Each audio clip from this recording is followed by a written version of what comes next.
Good morning. आशा है कि आप सभी कुशल पूर्वक होंगे। आज हम थोड़ा हट के बात करेंगे। आज मैं बात करना चाहता हूँ स्पेशली उन लोगों के लिए जो अभी नए नए मार्केट में आए हैं या आने की कोशिश कर रहे हैं और सोच में है, उलझन में है, शेयर मार्केट में आना चाहिए नहीं आना चाहिए, जुआ है, पैसा बर्बाद हो जाएगा, पता नहीं किस किस तरह की सोच उनके दिमाग में हो गई। तो मेरे ख्याल से इस तरह की सोच को दूर करने के लिए मैं कुछ सीरीज ऑफ वीडियो बनाना चाहता हूँ और ये शायद उनको भी बेनिफिट करेगी जो लोग शेयर मार्केट में घुस तो गए हैं जल्दबाजी में पैसा बनाने में, लेकिन कुछ टर्मिनोलॉजी जो ज़रूरी है उनको जाननी चाहिए, वो उनको नहीं पता है। तो कुल मिलाकर ये प्रयास है मेरा एक फाइनेंशियल अवेयरनेस के लिए, स्टॉक मार्केट की अवेयरनेस के लिए एक्चुअली क्या क्या होता है, कैसे होता है और कौन कौन सी टर्म्स हैं जो आपको पता होनी चाहिए। तो सबसे पहले अब बात हम कर रहे हैं स्टॉक मार्केट, यानी स्टॉक मार्केट ऐसी मार्केट जिसमें स्टॉक्स का लेन देन होता हो। अब स्टॉक्स के अलावा कुछ और चीज़ें भी होती हैं जिनका लेन देन होता है, लेकिन हम धीरे धीरे बात करेंगे। स्टॉक्स का मतलब है शेयर्स। अब शेयर हिंदी में तो अगर हम कहेंगे तो शेयर का मतलब अंश होता है, भाग होता है।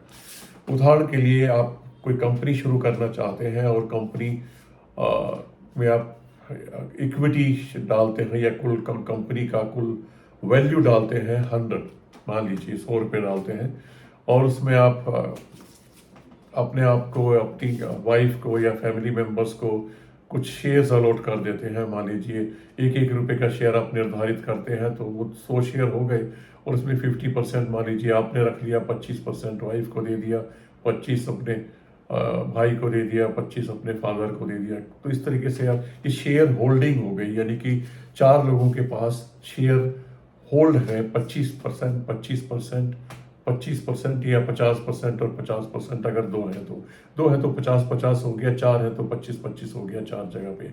लेकिन ये छोटे लेवल की बात है। जब हम एक प्राइवेट लिमिटेड कंपनी बनाते हैं या पार्टनरशिप फर्म बनाते हैं तब ये शेयर होल्डिंग होती है। पर यहाँ पर हम बात कर रहे हैं पब्लिक लिमिटेड कंपनीज की, not talking about private limited. तो पब्लिक लिमिटेड कंपनी वो होती है जहाँ पर पब्लिक का हिस्सा होता है। तो सेम उसी तरीके से होता है। मान लीजिए अगर किसी कंपनी का शुरू का कैपिटल, वो चाहते हैं कि हम कंपनी शुरू कर रहे हैं और वो 1 लाख से शुरू करते हैं, मान लीजिए 1 लाख रुपए से शुरू करते हैं और शेयर की वैल्यू 10 रुपये रख लेते हैं, तो उनको वो अलग अलग बांट देते हैं। तो इस तरीके से 10,000 शेयर हो गए। उन 10,000 शेयर्स में वो 4 लोग, 5 लोग, 10 लोग जैसे भी हैं, वो लोग मिलकर वो शेयर बांट लेते हैं आपस में 15-15%, 20-20% या 10-10%, जैसे भी वो आपस में डिसाइड करते हैं। तो ये उनका एक तरीके से इक्विटी होता है, इसको हम कहते हैं इक्विटी, या ये शेयर होल्डिंग है उस कंपनी की। तो ज़्यादातर कंपनियां ये शुरू में लिस्टेड नहीं होती हैं, यानी इनका कोई लेना देना नहीं होता है स्टॉक मार्केट से और हम जानते भी नहीं हैं उनको। अभी भी ऐसी कंपनियां हैं, मुझे लगता है शायद लाखों कंपनियां होंगी जो बड़ी बड़ी कंपनियों की सब्सिडरीज हैं और वो लिस्टेड नहीं है। तो वो लिस्टेड नहीं होती हैं। जब ये कंपनियां थोड़ा सा आगे बढ़ती हैं, तरक्की करती हैं, एक्सपेंड करना चाहती हैं, तब ये जाके पब्लिक को इनवाइट करती हैं पार्टनरशिप के लिए। यानी कि तब ये अपना कैपिटल, मान लीजिए अगर 1 लाख है, उसी में से बांटना चाहती हैं, तो उसमें से कुछ शेयर होल्डिंग प्रमोटर्स अपने अपने पास से वो लाते हैं खुल के पब्लिक के लिए, या नया कैपिटल रेज करते हैं, यानी कि इक्विटी को बढ़ाते हैं और उसके बाद वो पब्लिक से इकट्ठा करने के लिए स्टॉक एक्सचेंज में, सेबी में अपनी जो है पेपर वर्क करते हैं। तो वो डिटेल में हम बाद में जाएंगे। तो फिलहाल समझने का मतलब ये है शेयर्स का है कि ये शेयर्स होते क्या है। शेयर एक किसी भी कंपनी का हिस्सा है जिसकी वैल्यू 1 रुपये भी हो सकती है, 2 रुपये भी हो सकती है, 5 भी हो सकती है, 10 भी हो सकती है, 100 भी हो सकती है, 1000 भी हो सकती है। 1000 का तो आपने अभी देखा होगा, रिसेंटली शायद अगस्त का ही महीने में एक इंफ्रा कंपनी थी जिसकी फेस वैल्यू 1000 थी, तो उन्होंने स्प्लिट किया है 10 रुपये में, यानी कि एक शेयर 100 शेयर्स में कन्वर्ट हो गया है। इसी तरीके से अगर 10 रुपए वाली कंपनियां हैं, बहुत देखा होगा जो स्प्लिट कर रही हैं। अभी रिसेंटली 2-4 दिनों में शायद उसका आने वाला है वरुण बेवरेजेस का, जो 5 से 2 में स्प्लिट कर रही हैं। तो ये कंपनियां स्प्लिट करती रहती हैं, और स्प्लिट करने का मेनली कारण तो ये होता है कि आम पब्लिक की रीच में शेयर्स आए और आम पब्लिक की भागीदारी उसमें बढ़े। जैसे कि आपने देखा होगा एमआरएफ का शेयर लगभग 1,40,000 का है, लेकिन अगर उसकी हम फेस वैल्यू देखें, फेस वैल्यू 100 रुपये है। और फेस वैल्यू वही वैल्यू को कहते हैं जो वैल्यू हमने शुरू में कंपनी की निर्धारित की है, और जिस हिसाब से वो मार्केट में बिक रहा है उसको हम मार्केट वैल्यू कहते हैं। यानी कि फेस वैल्यू और मार्केट वैल्यू दो चीज होगी। फेस वैल्यू बिगनिंग में वो पोर्शन, वो वैल्यू जो निर्धारित की है, चाहे 1 रुपये की है, चाहे 2 की है, 5 की है, 10 की है या 100 की है। 1000 तो कोई नहीं रखता, 100 भी आजकल कोई नहीं रखता है। लोग 1 और 2 रुपये पे आ गए हैं। 10 वाले भी नीचे को स्प्लिट कर करके 5, 2 में और 1 में आ रहे हैं। तो ये हुई फेस वैल्यू। और मार्केट वैल्यू, जो मार्केट लिस्टिंग के बाद मार्केट उसको देता है, जिस भाव पे खरीद फरोख्त होती है, वो उसकी मार्केट वैल्यू होती है। तो मार्केट वैल्यू ज़्यादातर केसेस में फेस वैल्यू से ज़्यादा होती है। अगर कम होती है तो वो पेनी स्टॉक्स हो जाते हैं और रिस्की स्टॉक्स हो जाते हैं, क्योंकि इसका मतलब कंपनी की परफॉर्मेंस अच्छी नहीं है, तो उसमें कोई इन्वेस्ट करना भी पसंद नहीं करता है। रिस्की मामला होता है तो हम उस रिस्की मामले में नहीं जाते। तो हम पहले बात करते हैं शेयर्स की। तो शेयर्स, मैंने बोला आपको कि ये शेयर्स होते हैं अलग अलग, फेस वैल्यू भी इनकी अलग अलग हो सकती है। इस शेयर्स में भी कुछ कैटेगरीज हो सकती हैं। एक तो ऑर्डिनरी शेयर्स होते हैं जो आमतौर पर शुरू में या बाद में भी कंपनीज पब्लिक के लिए लाती है। जैसे आईपीओ, इनिशियल पब्लिक ऑफरिंग होती है, आईपीओ में लाती है।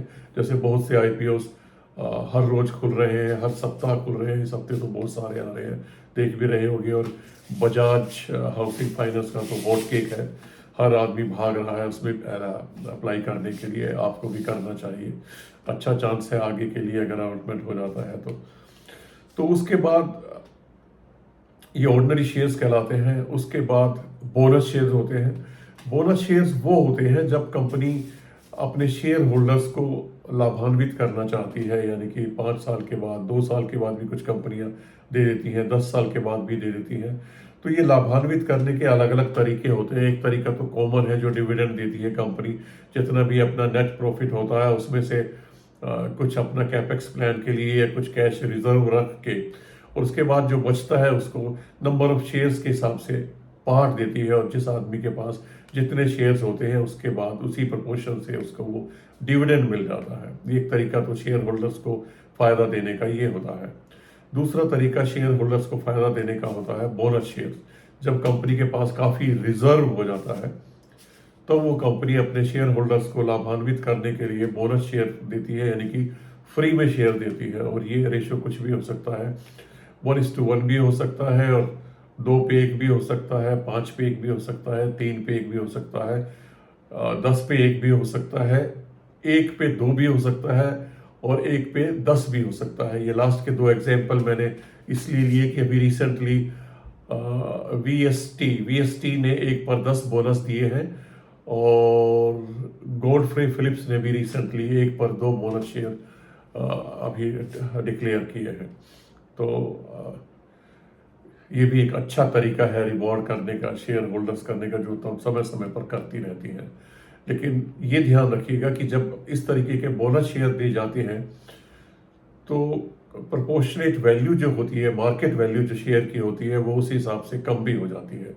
मान लीजिए एक कंपनी अपने शेयर होल्डर्स को 10 शेयर देती है, तो एक तो उनके पास ऑलरेडी है और 10 और दे दी, तो टोटल 11 हो गए। तो जो उनकी मार्केट वैल्यू है उसको 11 से आप डिवाइड कर दीजिए, उस वैल्यू पे वो ट्रेड होगी, यानी कि वो मार्केट वैल्यू उनकी बन जाती है।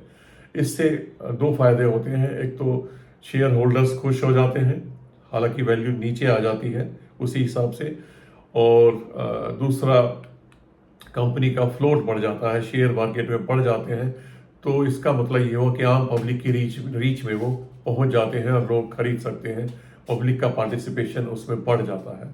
अब रही बात यहाँ पर वैल्यू घटने की, सॉरी मैं थोड़ा सा सीरीज शायद भंग कर दूंगा, जहाँ जहाँ जो चीज़ें याद आ रही हैं मैं उस हिसाब से बात करता रहूँगा।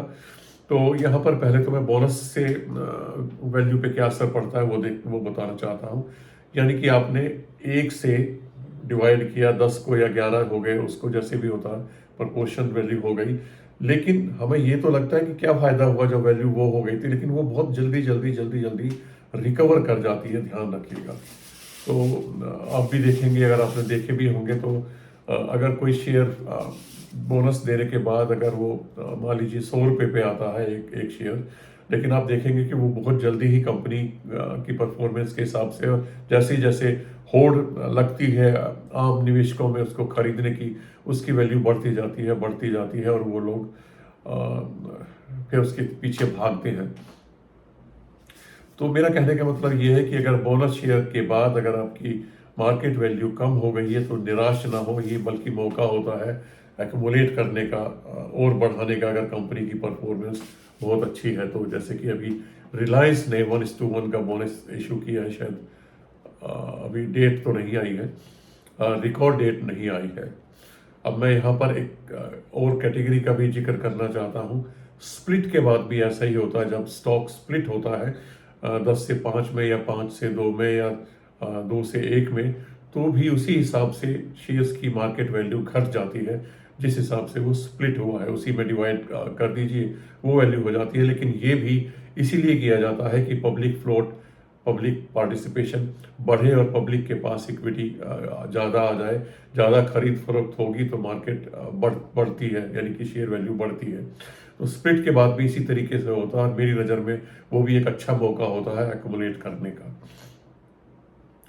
तो ये हुआ ऑर्डिनरी शेयर्स, बोनस शेयर और स्प्लिट के बाद शेयर। इसके बाद होते हैं प्रेफरेंशियल शेयर्स, जो सिर्फ कंपनी प्रमोटर्स को या बड़े इंस्टीट्यूशंस वगैरह को देती है, किसी न किसी ओब्लिगेशन के तहत देती है। एक और कैटेगरी आती है ईसो, एम्प्लॉयज स्टॉक ऑफर प्रोग्राम। तो इसमें क्या होता है, जो कंपनी के एम्प्लॉयज होते हैं तो हर साल या समय समय पर कंपनीज ईसोप के अंतर्गत शेयर्स इशू करती है अपने एम्प्लॉयज को। ये भी उनको खुश करने का, एक तरीके से बोनस देने का या कुछ फाइनेंशियल बेनिफिट देने का एक तरीका होता है। तो एक ये कैटेगरी भी होती है शेयर्स की। शेयर्स के बाद एक और एसेट भी होता है, जिनको हम डिबेंचर कहते हैं, जो कंपनियां इशू करती रहती हैं। ऑर्डिनरी भी होते हैं ये, कभी कभी बोनस के रूप में भी